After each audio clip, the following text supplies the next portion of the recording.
যদি কারো মনে কষ্ট থেকে থাকে অবশ্যই আপনারা আমাকে মাফ করে দিবেন। হয়তো চ্যানেলটা আমি ছেড়েও দিতে পারি। আসলে আমি নিজেও জানি না কীভাবে চ্যানেল চালাইতে হয়, যেহেতু আমার শুরু রান্না দিয়ে। তো না না, তোমাকে ছাড়া কেন খাবো? দেখো না, আমি রান্না করি না এখনো, সাথে আসো।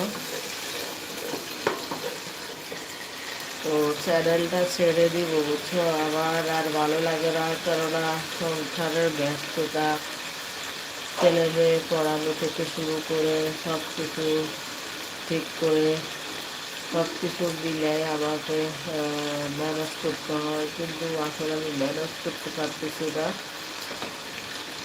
চিন্তায় পড়ে যায় কী করবো, লাইভে কীভাবে উপস্থাপন করবো নিজেকে।